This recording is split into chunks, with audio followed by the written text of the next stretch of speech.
غوث اعظم کا ہمیں دونوں جہاں میں ہے سہارا غوث اعظم، اور خدا دے گا منادی حشر میں یہ قادریوں کو، اور اس سے مراد ہر حضور غوث اعظم کا نام لینے والا قادری ہے۔ خدا دے گا منادی حشر میں یہ قادریوں کو، کہاں ہے قادری کر لے نظارہ غوث اعظم کا، کہاں ہے قادری کر لے نظارہ غوث اعظم کا رضی اللہ تعالی عنہ۔ اور جمیل قادری سو جان سے ہو قربان مرشد پر، یہ اعلیٰ حضرت کے خلیفہ تھے جنہوں نے لکھا ہے، کہتے ہیں جمیل قادری سو جان سے ہو قربان مرشد پر، بنایا جس نے مجھ جیسے کو بندہ غوث اعظم کا، بنایا جس نے مجھ جیسے کو بندہ غوث اعظم کا۔ حضور غوث اعظم کی کرامات کا تو یہ حال ہے کہ ملا علی قاری کہتے ہیں تواتر ہے کرامتوں میں، اور کہتے ہیں لکھتے وقت سوچتے ہیں کون سی لکھیں کون سی چھوڑیں، کون سی لکھیں۔ اور ایک عیسائی مسلمان دونوں جھگڑا کر رہے ہیں، غوث اعظم گزر رہے ہیں، جھگڑا ہو رہا ہے۔ عیسائی مسلمان سے کہتا ہے ہمارے نبی عیسیٰ علیہ السلام نے مردے زندہ کیے، تمہارے نبی نے بھی کو کیا تو بتاؤ۔ مسلمان پڑھا ہوا نہیں تھا، حالانکہ نبی پاک نے بڑے مردے زندہ کیے، پڑھا نہیں تھا، بتا نہ سکا۔ غوث اعظم کے کان میں آواز گئی تو جا کے عیسائی کا بازو پکڑ کے جھنجھوڑا، فرمانے لگے کیا کہا تم نے؟ میرے مصطفیٰ نے مردہ زندہ کیا تو بتاؤں؟ فرمایا تو نبی پاک کی چھوڑ، میں غلاموں کا غلام ہوں، میں غلاموں کا غلام ہوں، مجھے بتا کون سا مردہ زندہ کرنا۔ تو چھوڑ حضور کی بات نہ کر، میں غلاموں کا غلام ہوں، مجھے بتا کون سا مردہ زندہ کرنا ہے۔ پرانی قبر پہ لے گیا، کہنے لگا جی اگر نہ ہوا تو؟ غوث اعظم فرمانے لگے جو تو کہے گا وہ میں کروں گا۔ تو کہنے لگے اگر ہو گیا تو؟ اگر تو غوث اعظم کہنے لگے نہ میرے خانقاہ پہ جھاڑو دینا، نہ میرے برتن مانجنا، نہ میرے گھر کا سودا لانا، اگر زندہ ہو گیا تو بس میرے نبی کا کلمہ پڑھ جانا، بس میرے رسول کا کلمہ پڑھ جانا۔ اللہ اکبر۔ اس نے جو سب سے پرانی قبر تھی نا، وہ کہتا ہے یہ ہمارے دادا نے بھی نہیں دیکھا تھا بندہ کون ہے، اس قبر پہ کھڑا ہو کہنے لگا اس کو زندہ کرے۔ تو غوث اعظم رضی اللہ تعالیٰ عنہ قبر کے سرانے کھڑے ہوئے تو دعا کرنے لگے، کہنے لگے مولا اپنے لیے نہیں تیرے رسول کے لیے۔ پھر فرمایا قم باذن اللہ، اٹھ اللہ کے حکم کے ساتھ۔ ایک عورت کلمہ پڑھتی ہوئی کھڑی ہو گئی اور کھڑی ہو کے اس نے پہلا جملہ کہا تو کمال کر دی، کہنے لگی میرے نصیب دیکھو، میں بنی اسرائیل کی تھی، عبد القادر تیرے صدقے جاؤں، تو نے مجھے کھڑا کیا ہے تو اللہ نے مجھے مصطفیٰ کا کلمہ پڑھنے کی توفیق دے دی، تیرے قربان جاؤں عبد القادر، تیری کیا بات ہے۔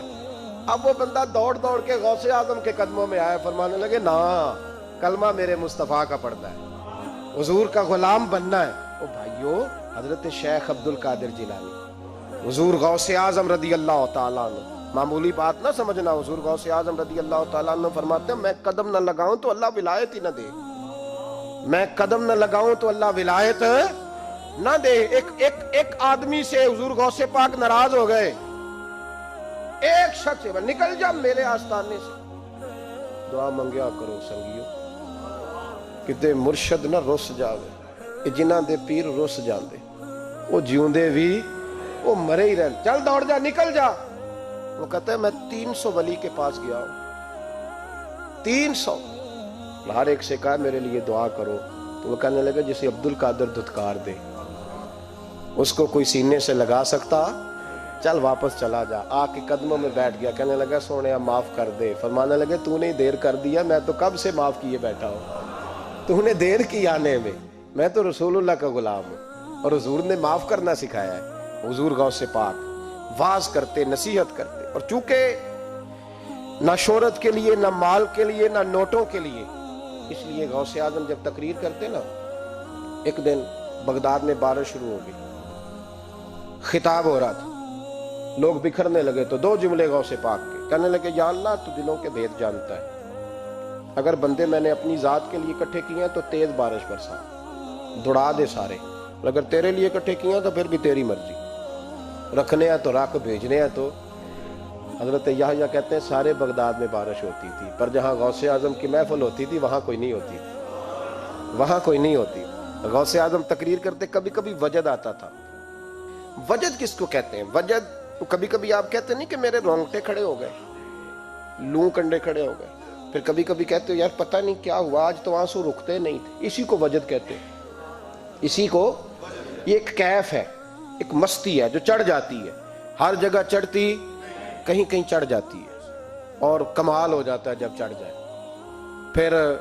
پھر مزہ آ جاتا ہے، نہ انکار کریں اج میرا، اج موسم بڑا سہانا، مستی دا اج می برسا دے، نہیں پیاس دا کوئی ٹھکانا، تیرے کول اتر پرانا تے ساڈا درد بھی بڑا پرانا، تے میرا ہس ہس ٹال نہ سانو اسی پیتےوں باج نہیں جانا۔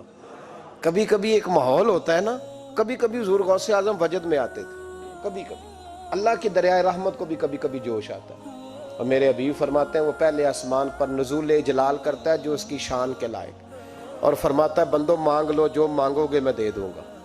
میرے محبوب کے دریائے رحمت کو بھی جوش آتا تھا، حضور فرماتے تھے آج پوچھو جس نے جو پوچھنا ہے پوچھو، حضور فرمایا کرتے تھے۔ ایک دن حضرت ربیہ بن کعب سامنے کھڑے ہیں تو میں سال یا ربیہ جو دل کرتا ہے مانگ لے تیرا نبی تجھے دے دے گا۔ کبھی کبھی دریائے کرم جوش میں، تو غوث اعظم کو کبھی کبھی جوش آتا تھا۔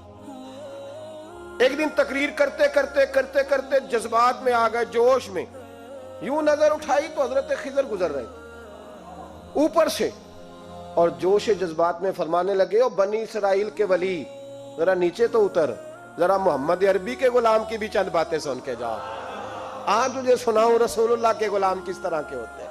حال میں وجد میں، کیف میں، تھوڑی دیر گزری تو تڑپنے لگے، مجمع پہ سکوت تاری، لوگ سمجھ نہیں رہے ہو کیا رہا۔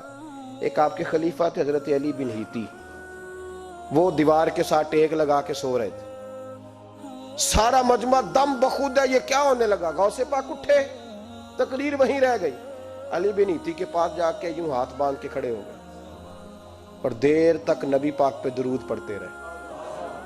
ان کی آنکھ کھلی تو وہ بھی روئے، غوث اعظم بھی روئے، دعا ہو گئی، جلسہ ختم۔ غوث پاک سے تو پوچھنے کی طاقت ہی نہیں تھی نا کسی کی، ان سے کون پوچھے؟ لوگ حضرت علی کے پاس، حضرت علی بن ہیتی رحمت اللہ علیہ، حضور یہ کیا ہوا ہمیں سمجھ نہیں آئی۔ آپ فرمانے لگے تمہیں کیا بتاؤں، تم کسی معمولی پیر کے ماننے والے نہیں ہو، میں آج غوث اعظم کی محفل میں بیٹھے بیٹھے ہی مدینے پہنچ گیا ہوں، اور مجھے رسول اللہ کے جلوے نظر آنے لگے ہیں، پر میرے شیخ کا کمال دیکھو، جو میں خواب میں دیکھ رہا تھا عبد القادر ظاہری آنکھوں سے نظر فرما رہے ہیں، ظاہری آنکھوں سے، عالم وجد میں، کیف میں، سرور میں۔ اور جب غوث اعظم تقریر کرتے تھے نا تو 50 آدمی اس کونے سے کھڑے ہوتے تھے، کہتے تھے حضور ساری زندگی گناہ کیے ہیں، اب توبہ کرتے ہیں، اب دوبارہ گناہ نہیں کریں گے۔ اس کونے سے 15 کھڑے ہوتے تھے، حضور ڈاکے ڈالے ہیں ساری عمر، اب توبہ، آپ کی بات نے دل بدل دیا ہے، اللہ نے توفیق ہدایت دے دی۔ ادھر سے 10 کھڑے ہوتے، حضور سود کا دھندا، چوری کا دھندا، آج کے بعد توبہ۔ ایک بزرگ تھے حضرت یحییٰ بن نجا ان کا نام تھا، وہ کہتے ہیں میں نے سوچا روز بندے توبہ کرتے ہیں، آج میں گنوں نہ کہ ایک محفل میں کتنے کرتے ہیں، آج گنوں نہ۔ اب تو کاؤنٹنگ کے مختلف ذرائع ہیں نا، کیلکولیٹر ہے، باقی چیزیں، اس زمانے میں یہاں گٹھلیاں ہوتی تھی کھجور کی، بندے کوئی چیز گننی ہوتی تو گٹھلی ڈالتے، یا لوگ دھاگا لے جاتے تھے، ہر دھاگے پہ گرہ لگاتے تھے، ایک گرہ دوسری گرہ، وہ کہتے ہیں میں نے نا اپنے پلو کے چادر کے نیچے دھاگا چھپا لیا، ایک بندہ توبہ کرنے اٹھا تو ایک گرہ ڈال دی، دوسرا اٹھا تو دوسری گرہ ڈال دی، تیسرا اٹھا تو تیسری، کہتے ہیں اچانک بندے زیادہ ہو گئے، اب میری سپیڈ ہی بڑی کم تھی، میں کوشش بڑی کرتا پر بندے زیادہ، کہتے ہیں بڑی کوشش کی پر میں پورا ہی نہ ہوں، کہتے ہیں جب میں تھک گیا نا اور تھوڑا سا میرا سانس بھی پھولنے لگا، پریشان بھی ہوا، تو غوث پاک نے میری طرف دیکھا اور دیکھ کے مسکرائے، اور مسکرا کے فرمانے لگے یحییٰ میں دلوں کی گرے کھولتا جا رہا ہوں، تو بند کرتا جا رہا ہے، میں گرہ کھول رہا ہوں، تو گرے لگا رہا ہے، اور چھوڑ دے یار، تجھ سے نہیں گنا جائے گا۔ یہ عبد القادر کی وجہ سے توبہ نہیں کر رہے، خدا کے فضل کی وجہ سے کر رہے، اور اللہ کا فضل گنا جا سکتا نہیں، شمار کیا جا سکتا۔ فرمایا نہ کر۔ آپ نے 40 سال لوگوں کو تبلیغ فرمائی، ہزاروں یہودیوں نے کلمہ پڑھا، لاکھوں نے، عیسائیوں کا بڑا عالم تھا، وہ کہتا ہے میں پوری انجیل پڑھتا تھا، جتنے نسخے تھے سب مجھے یاد تھے، لیکن میں متاثر ہو گیا اسلام سے، یمن کا رہنے والا تھا، میں نے ایک ٹھان لی اس کے ہاتھ پہ کلمہ پڑھنا ہے جو اس وقت نبی پاک کی امت میں سب سے زیادہ شان والا ہو، کہتے میں سویا تو خواب میں جناب عیسیٰ کا دیدار ہوا اور مجھے کہنے لگے تلاش کرنے کی ضرورت ہی کوئی نہیں، بغداد چلا جا۔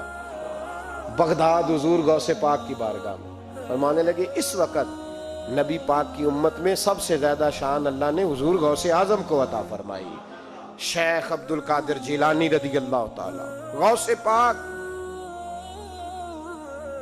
ہم کوئی دیوانے لوگ نہیں، یا ہمیں شعور نہیں، یا ہمیں عقل نہیں، ساری زندگی کھل کے جس چیز کا زیادہ تعارف کرایا وہ غوث اعظم کی نسبت ہے۔ اب تو ہمارے ہاں پیری مریدی کا رواج ہی نہیں نا۔ حضرت باعزید بستامی فرماتے تھے میں اس مولوی کے پیچھے نماز نہیں پڑھتا جو کسی کا مرید نہ ہو، جس کا اپنا پیشوا کوئی نہیں وہ میری پیشوائی کیسے کرے گا۔ حضرت مخدوم اشرف جہانگیر سمنانی فرمایا کرتے تھے میں تو اس دکاندار سے سودا نہیں لیتا جو کسی کا مرید نہ ہو، اس لیے کہ جس نے تربیت ہی نہیں لی، جس کے اندر درد ہی نہیں، روحانیت ہی نہیں، اس کا پیشوا ہی کوئی نہیں، کس طرح اب تو ماحول نہیں نہ رہا۔ لیکن یاد رکھو یہ نسبت اتنی تگڑی ہے، اتنی تگڑی کہ ہمارے صوفیاء نے ساری زندگی غوث اعظم کا غلام کہلانے میں فخر محسوس کیا۔ کیا رشتہ داری تھی اعلیٰ حضرت بریلوی کی ان سے، کیا تعلق تھا پیر میر علی شاہ صاحب کا ان کا، کیا لیکن ان لوگوں نے ساری زندگی کھل کے غوث اعظم کے تذکرے کیے۔ کیوں؟ غوث اعظم نے 40 سال عشاء میں وضو کیا اور فجر تک اللہ کی عبادت کی۔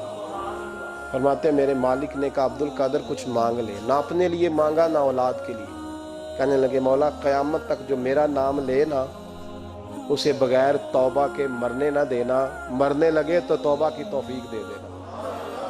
فرماتے ہیں میرے مالک نے وعدہ کیا ہے جو میرا ماننے والا ہوگا بغیر توبہ کے نہیں مرے گا۔ اور حضور غوث پاک رضی اللہ تعالیٰ عنہ فرماتے ہیں میں تو قیامت میں بھی اتنی دیر جنت میں نہیں جاؤں گا جب تک سارے مرید نہ ساتھ چلے جائیں، میں نے جانا نہیں، کھڑا ہو جاؤں گا، عرض کروں گا مولا بھیج۔ میں نے کہا یہاں بھی لوگ ڈر جاتے ہیں، یہ کیسے ہو سکتا ہے؟ بھائی پڑھو نا مشکاہ شریف۔ میرے نبی پاک علیہ السلام نے فرمایا ایک بندے نے ایک اللہ کے بندے کو پانی پلایا تھا، قیامت کے دن اللہ اس کی برکت سے اس گناہگار کو جنت عطا کر دے گا۔ اور حضور نے فرمایا بخاری میں المرء مع من احبا، جو جس سے محبت کرے گا قیامت میں اسی کے ساتھ اٹھایا جائے گا۔ تو ساری زندگی قادری کہلائے، ساری زندگی غوث اعظم کا غلام کہلائے، ساری زندگی خواجہ اجمیر کا نوکر کہلائے، ساری زندگی شاہ نقش بند کا غلام کہلائے، ساری زندگی شیخ شہاب الدین سہروردی کا اپنے آپ کو منسوب کرے اور دنیا سے جائے تو ایسے ہی چلا جائے؟ میرے نبی نے نص بیان کر دیا جو جس سے پیار کرے گا اسی کے ساتھ جائے گا، اسی کے۔ خدا کے فضل سے ہم پر ہے سایہ غوث اعظم کا، ہمیں دونوں جہاں میں ہے سہارا غوث اعظم۔ اور سنو میرے بھائی اس بات کو یاد رکھنا، ان نسبتوں کی بڑی توقیر ہے اللہ کی نظر میں، ان نسبتوں کی بڑی۔ امام محمد ایک بزرگ گزرے ہیں، لطف کی باتیں چھیڑ دی ہیں میں نے، آج مضمون لطف کا ہے نا۔ امام محمد حضرت امام اعظم کے شاگرد ہیں، ان کے پاس ایک بندہ آیا کہنے لگا حضرت صاحب مسئلہ پوچھنا ہے، فقہ کے امام تھے، کہا پوچھو مسئلہ۔ وہ کہنے لگا حضور میں منڈی گیا تھا تو ایک ٹوکری لایا ہوں، کیا ہم کیا کہتے ہیں، پیٹی کہتے ہیں کریٹ کہتے ہیں، دونوں کہتے ہیں؟ تو کہتے ہیں وہ میں ایک پیٹی لایا ہوں، ایک ٹوکری سیب کی بھری ہوئی، حضور اب میں نے کھول لیا تو آدھے صحیح ہیں آدھے خراب ہیں، آدھے ٹھیک ہیں آدھے خراب ہیں، تو میرے لیے فتویٰ کیا ہے، صحیح رکھ کے باقی واپس کر دوں؟ تو امام محمد فرمانے لگے نہیں، شریعت کہتی ہے یا سارے رکھ یا سارے واپس کر۔ یہ کہے تو رونے بھی لگ گئے ساتھ، تو کہنے لگا حضور مسئلہ مجھے بتایا ہے، اور رونے آپ لگ گئے۔ کہنے لگے مجھے بھی کوئی بات یاد آ گئی ہے، قیامت میں جب کسی استاد کے شاگرد جائیں گے، کسی پیر کے مرید جائیں گے، اور کہنے لگے جب مصطفیٰ کے غلام جائیں گے، جب غوث اعظم کے ماننے والے جائیں گے تو کچھ اچھے ہوں گے کچھ برے ہوں گے، تو ہم بھی کہیں گے یا اللہ یا سارے رکھ یا سارے بھیج یا سارے رکھ یا۔ تو فرمایا رب کریم نیکوں پہ ظلم تو کرے گا نہیں، اس لیے امید ہے وہ کہے گا میں نے جنت کھول دی ہے، لہذا رسول اللہ کی ساری امتی جنت میں داخل ہو جائے، ساری امتی جنت میں داخل ہو جائے۔ پیش حق مجدہ شفاعت کا سناتے جائیں گے، آپ روتے جائیں گے، ہم کو ہنساتے جائیں گے، باغ جنت میں محمد مسکراتے جائیں گے، پھول رحمت کے گریں گے، ہم اٹھاتے جائیں گے، حشر میں ہوگا ہمارا داخلہ اس شان سے ہم یا رسول اللہ کا نعرہ لگاتے جائیں گے، یا رسول اللہ کا نعرہ حضور غوث پاک رضی اللہ تعالیٰ عنہ فرمانے لگے، میں نے عرض کی مولا میرا نام لینے والے بغیر توبہ کے نہ مرے، تو فرمایا عبد القادر جوادہ رہا، جو تیرا نام لے گا مرنے سے پہلے توبہ کی توفیق دے دو۔ ان نسبتوں کو لوگ معمولی سمجھتے